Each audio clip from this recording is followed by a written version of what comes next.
Hello everyone, today we are looking at all the 3 Muna heroes. I have created a list for each hero with a small strategy explanation.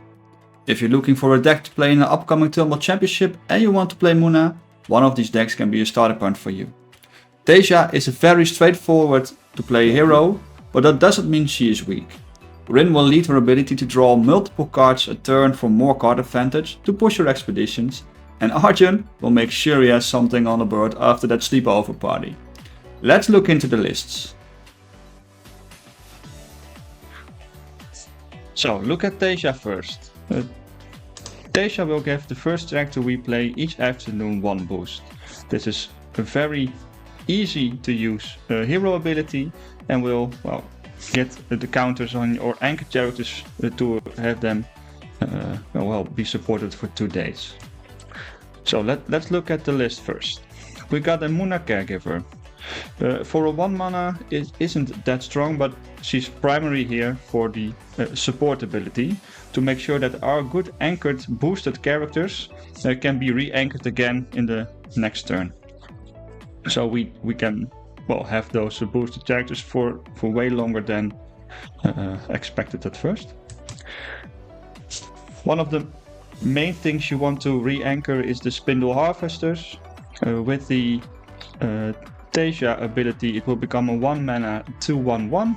It gains anchored, and at noon, if you have 2 or more boosts, resupply. It's fairly easy to trigger this ability as well with the cards we have. And if you anchor this over again, you will resupply every turn at least once, giving you more resources to play. And if you have more resources to play with, you probably have also a more chance to re-anchor it as well. So it's primarily there for the supply card advantage. It's a plant. It's a little bit of a theme in this deck as well. Having plants up is very nice. Then we have the Snoozer's Room common. This is here a little bit also for the cheap mana cost. It's a 2 mana 3/02. Also with a very good supporting ability to have a character you control with hand cost 4 less gains a sleep. Sometimes you don't win a expedition, but you have a boosted Spindle Harvester or Aloe Vera out, and you can make sure they fall asleep, and you will if you didn't win the lane anyway, you still have the resupply at the end at the start of the next turn. Also, having this card being resupplied, you can still put it from the reserve as a 2 cost character. And there's a plant as well. Arjun, he is here to give all your plants 1 boost. If you already have 1 character out of play because it was anchored in the previous turn, you got a 2 mana 2/1/1 plus 1 boost, effectively giving you a 3/2/2. If you have more plants out, this card becomes stronger.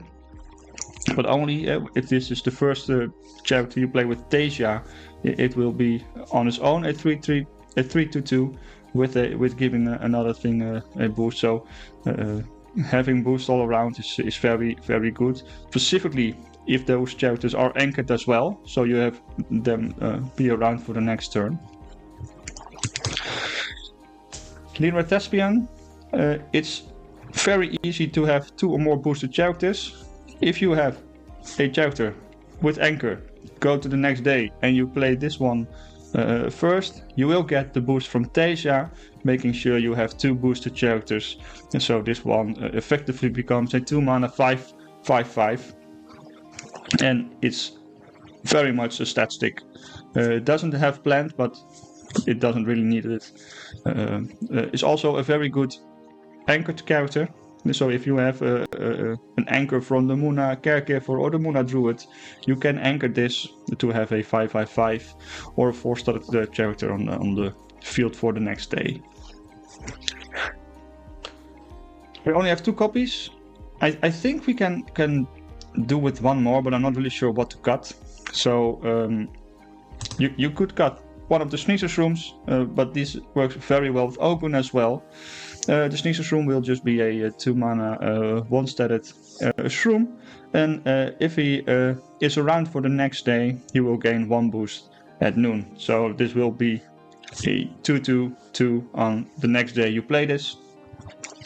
If you play this out with Teija, it will become a 2/2 directly for a 3-statted character. On the next day, it's very good to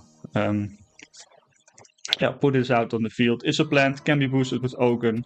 It's a good re-anchor character as well. Then we got the Moona Druid. A target character with hand cost 3 or less gains anchored for a support ability, and this will probably always be done. It's also a good turn 1 play because you have only 3 mana to spend, and a 4/3/3 will probably don't be outpaced anytime soon. Get it in the reserve, play something else, and if it doesn't have anchor, you can give it anchor with the support ability. A very nice opening as well. The Dracana, it's here for the anchored, a little bit the same as the Sneaser's Room. It gains 1 boost at noon. If you re-anchor this as well, it gets bigger and bigger. With Teija's ability, it will become a 1/3/3 on the first day.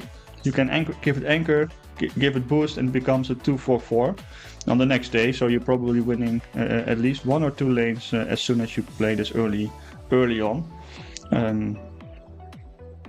So it's just a simple small plant that is very annoying to be stuck around for some time. And I think this is our last character. It's the Aloe Vera.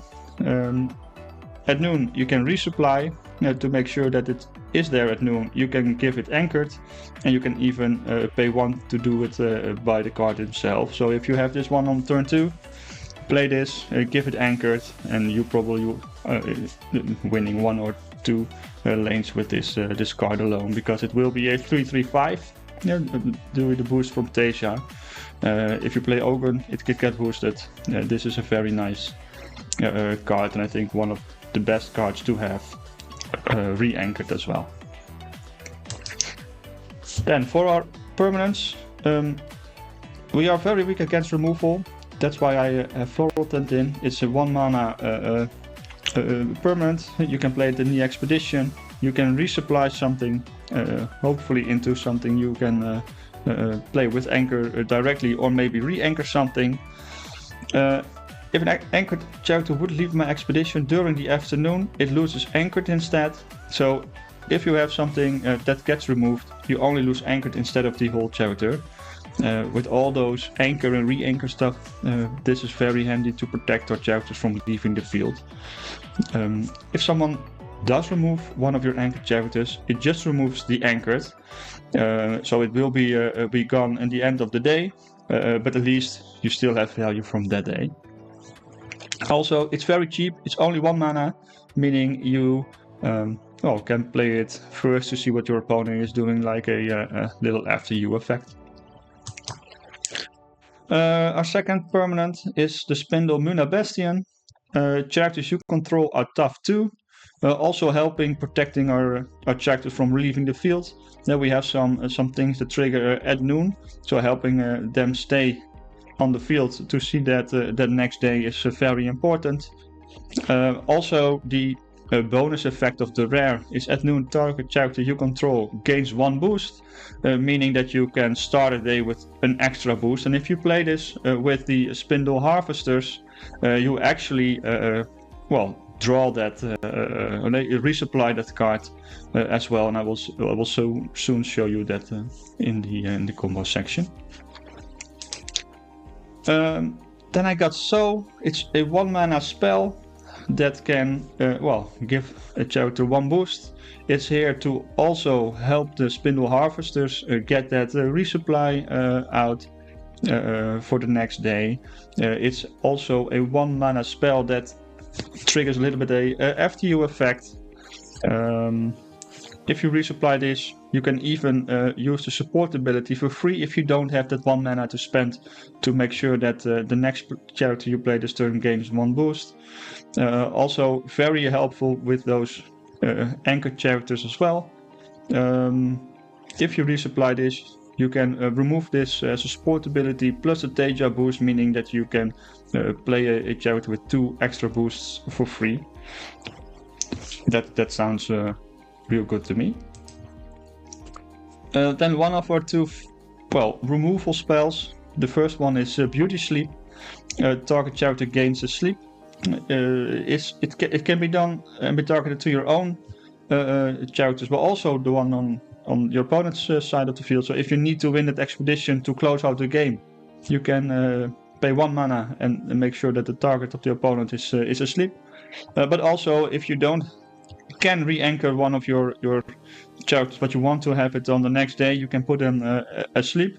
If you don't win your expedition anyway, it's a very versatile card, but probably most used to close out and win the game. Also, a cheap spell, Nurture, up to 2 characters each gain 1 boost. Again, this is here for getting the Spindle Harvester boost, making sure your plans game boost, hopefully also the Thespian getting boosted. This is a very cheap card as well. Even if you resupplying it, only costs 1 mana. It's versatile. You can choose which expeditions gets the boost, so you can even pump 1 expedition twice, or maybe split the boosts. It's okay to make sure you at least win 1 or maybe 2 expeditions. And then our last spell is the Mana Reaping, making sure we can select a character or permanent and remove it well needed. It's very important. I think about the Sierra Highs, for example. If we let that stay on for too long, it's a problem. And maybe you can target the Icebound Peak as well to make sure you don't lose that from the dragon. It's very versatile. It will give the opponent a mana orb, but probably it's worth the risk because if you can target something, and if you can destroy something or discard something, then that can be a problem. So, for a little bit of the combo section, So is here, giving the 1 boost. Nurture, we got giving the 1 boost. And Ogun is giving the 1 boost, and they can all be done to make sure that at noon you have 2 or more boosts from on the Spindle Harvesters, so that you can resupply. That comes in very handy. We have the Spindle Harvesters, we got the Dracena, the Aloe Vera and the Sneezer Shroom. Those are 4 characters that can anchor themselves, being protected by Floral Tent. Also the Muna Druid support ability, the same as the Muna Caregiver support ability, can re-anchor them. The Sneezer Shroom can make sure that they sleep. So this is a very common list for a little bit more of an aggressive Teija, and with some openings you can really go fast. That's it for Teija. Next up is Rin.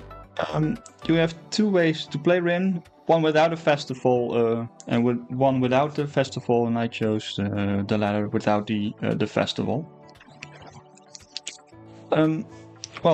Let's look at Rin first. If you ever win one of your expeditions due to forest, you draw a card, and then you can put a card from your hand in reserve, and this effectively is a pseudo resupply where you can choose which card from your hand get resupplied to make sure you can use the support ability or for a cheaper cost, as you will see a little bit in this video. The first card we have is Persephone, rare variant. If this card is played, this region and the region of the expedition facing me are also forest, and they lose their other terrains, then making sure that this is always a 3 forest in a forest, hopefully getting your opponent off guard. Is very helpful also with the Rin ability, because you care about forest, and if you're only having forest, you will probably win on forest with this card. It's very handy to trigger your hero power as well. From the reserve, it's even only 2 costs. Well, getting it played easier into the rest of the game with a better mana curve. Again, we have the Muna Caregiver. Target character with hand cost 3 or less gains anchored. Very good support ability.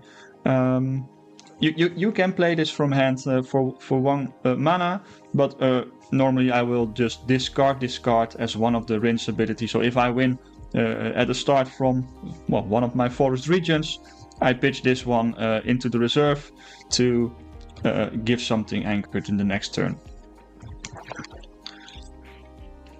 Snooter's Room, also 2 mana, a very cheap little plant. It's here for supportability, but also it's high forest stat. 3 on forest for 2 is very handy as well. Let me show you also the amounts of things we have here. Then we run the rare Coppelia, 3 of them.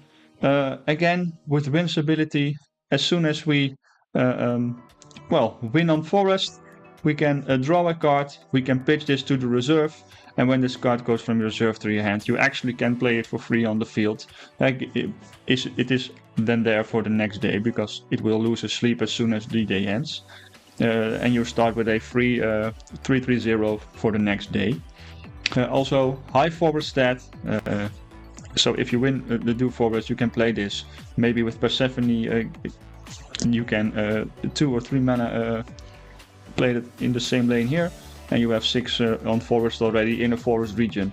So you're probably winning then again. This is a very good card to put in the reserve from your hand. Then we got the rare Mowgli. It's here specifically for the high forest stat. It's a 2/1 mana character as well. Play this. It's very cheap. So if you have something like the Magical Beans or Persephone out, for 1 mana you can get a value of 3 stats. It's very cheaper for the stats you get. Also, the tarot character with hand cost 3 or less gains anchored. So from the reserve, you can also anchor some of your other characters. And as you see later, we also run the Icebound Teija, and you can also re-anchor the dragon there. So it's a very good card for a win deck. That's why we're running 3 of them. Saskia. It's just a common, and you may give 2 boosts to another target character in forest. Effectively, this is a 3 mana 4/4/4, but you can split the stats. It's just there to make sure that you are winning on forest. Giving you 2 extra boosts to something in forest will sure that you will win in the forest region. So we can trigger again a rinse ability. And then we got the Daughter of Yggdrasil. You want to draw cards. Your opponent can also draw a card from the hand, but I think this is a very good rare to have in this little bit more of an aggressive Rin deck. You play 3, you get a 5/5/3 for stats, which are huge on its own. 5 in forest is also worth mentioning. Good from hand, because you also get to draw another card as well. But also, if you get this one from the resupply, you don't give both players a card, and it's still with 3 mana 5/5/3. Because it's 3 mana hand cost, you can also anchor this with your Mowglis, your Muna Caregivers, etc.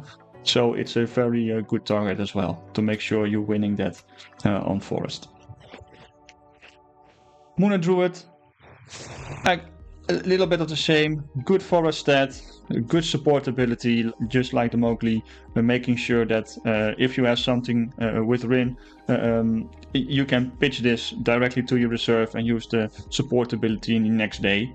Very good target to get into your reserve And otherwise, you got just a 3 mana, 3/2/2, a little bit underwhelming, but a high forward stat. Maybe on turn 1, you can win with this card and get things going. Our first expedition permanent is the Magic Beans. As soon as you play this, target character in my expedition gain 1 boost. This is a very good FTU effect, specifically if you have something anchored from the previous day. Also note that the region this card is in is also forest in addition to its other types. So if you are running into the mountains or the waters regions, you can make sure that you can use Rinse support, Rinse hero ability with this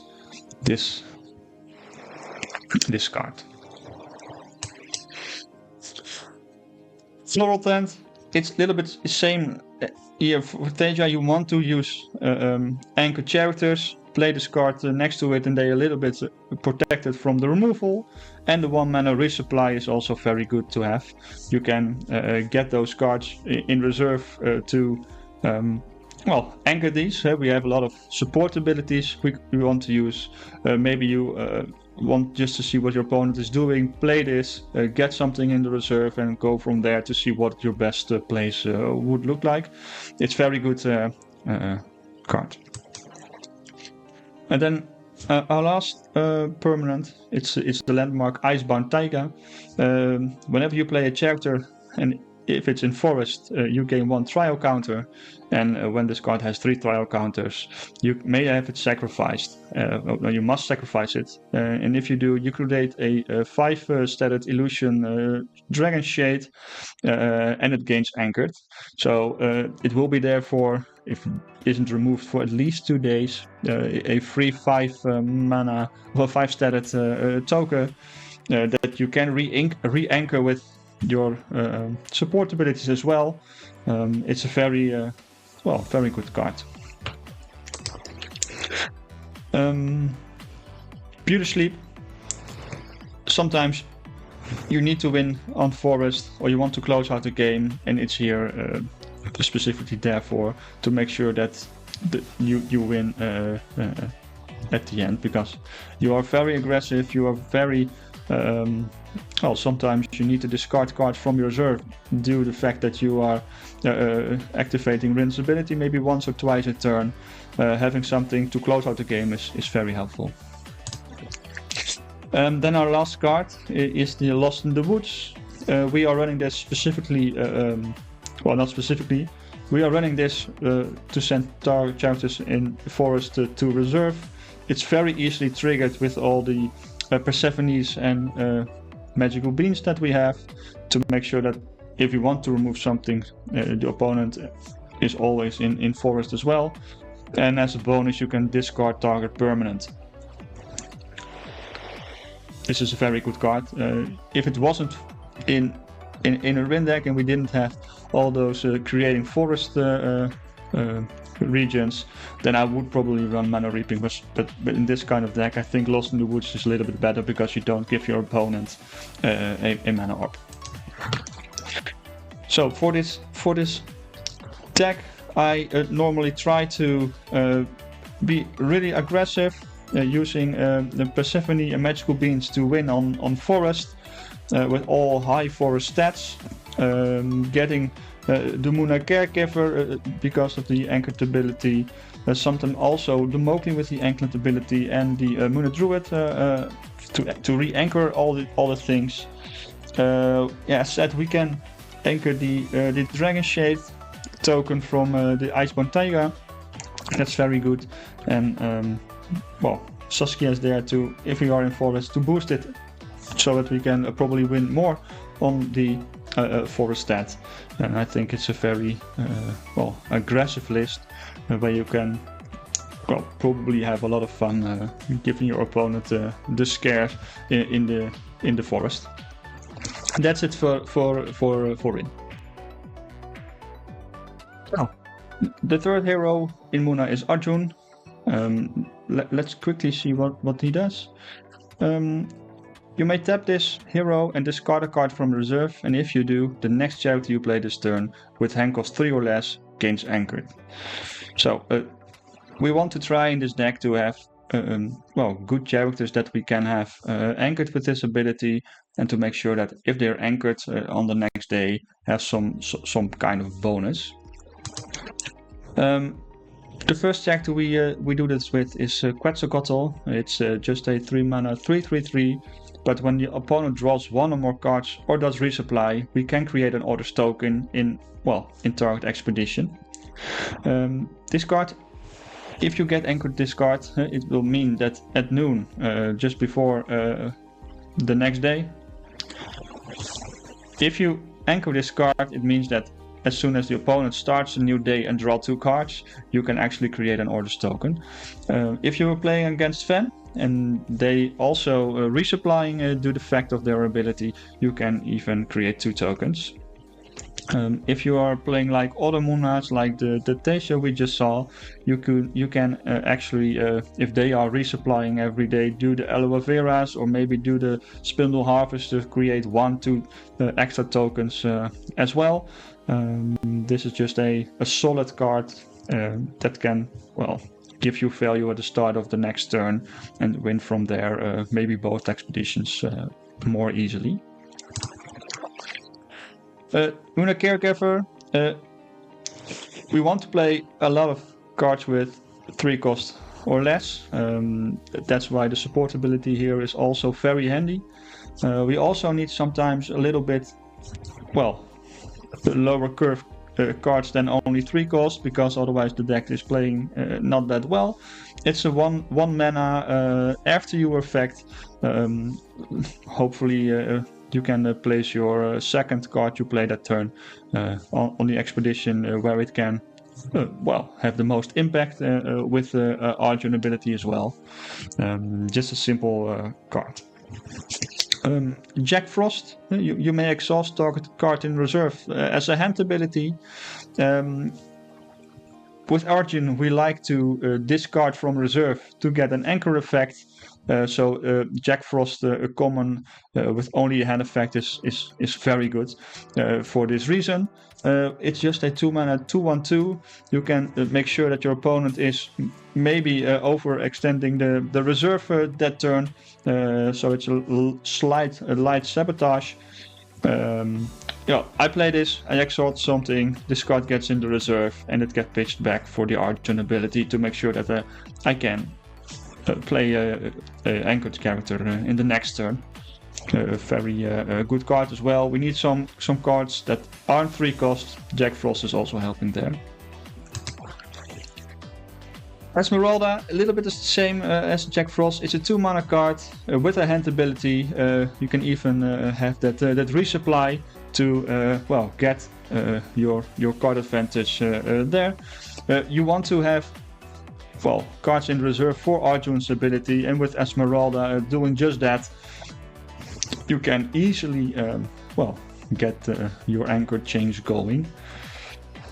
Her stats, just a 0/2/2, aren't that great. That's also why I run this card for the resupply from hand, and then if she is in reserve, I will discard her or the card that she resupplied it to pitch Arjun to create an anchored character in the next day, or in the same day, but for the next day as well. Muna Merchant, a little bit of the same, but if this card gets resupplied, you have at least something to resupply again. It's also a 2 mana cost from hand, giving you a 3/2/0 static character. It's okay for the curve. It has a resupply to maybe find the cards you need.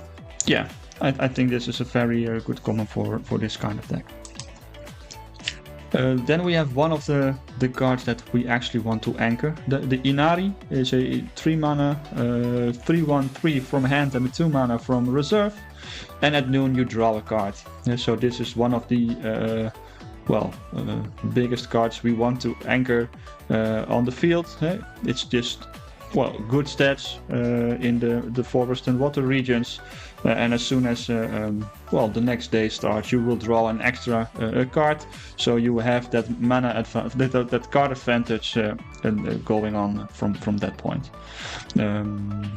You want to re-anchor this card as well, based with the Muna Druids and the Muna Caregiver kind of cards that had a support ability re-anchor. This is one of the primary cards you want to re-anchor again and again to draw that extra card to get this team going. Another card we want to anchor, probably only from the reserve, is the Daughter of Yggdrasil. Sometimes you can't do anything with this card and you need to play it so your opponent draws a card, but for 3 mana 5/5/3 that has ability to be anchored with Arjun in a consistent way, it's very strong. It will probably always win 1 or 2 expeditions when played, and if it isn't removed. So I think that's worth the 1 card that you can give your opponent sometimes. Also, if this card gets resupplied, it's even better because you don't have the drawback, but still the big stats. Then another card, the Aloe Vera. I have it in rare. I think you can do also the common. The rare you may pay 1 to have me gain anchored. But I think having the ability to not discard something from reserve for Arjun's ability is good. At noon, we resupply a card, meaning this card always makes sure, if you don't get sabotaged, that you have a card to pitch for Arjun's ability for your next character you play. So you have the chain going.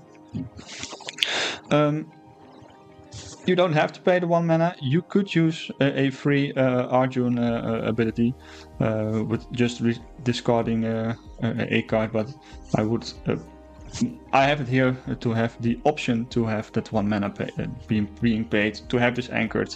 Then use Arjun's ability and anchor something else, and you would suddenly have 2 anchor characters that are there also in the next day, giving a lot of pressure as well. And if you have then a little bit of lucky with the resupply here, you sometimes can re-anchor things, and then you have big chance to have 1 or 2 anchor characters out for several days, and it's very, very strong. The big MVP in Arjun is Floral Tent.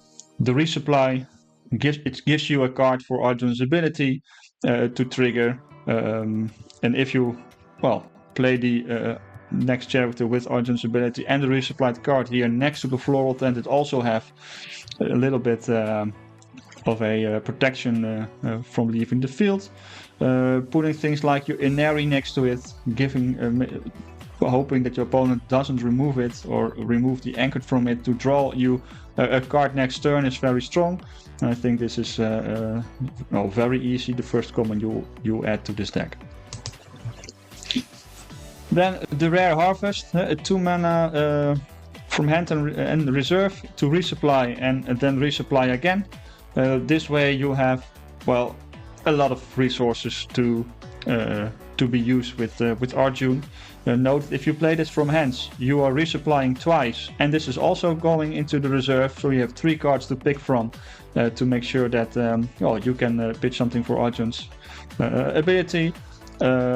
Also, if you resupply twice, you probably hit a character that you want to anchor with Arjun. So it's easily one of the best cards in the deck. And if you don't have any resupply cards to get the chain going, this is definitely it. Also note that this card is also very good to get the support abilities of your characters in reserve and go from there as well.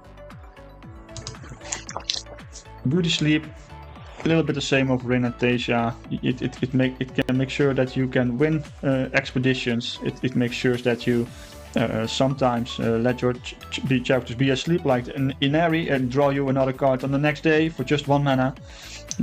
Close-up games, removing difficult characters from your opponent's expedition for 1 turn to make sure that you are winning those expeditions that are needed, or maybe even you close out the game.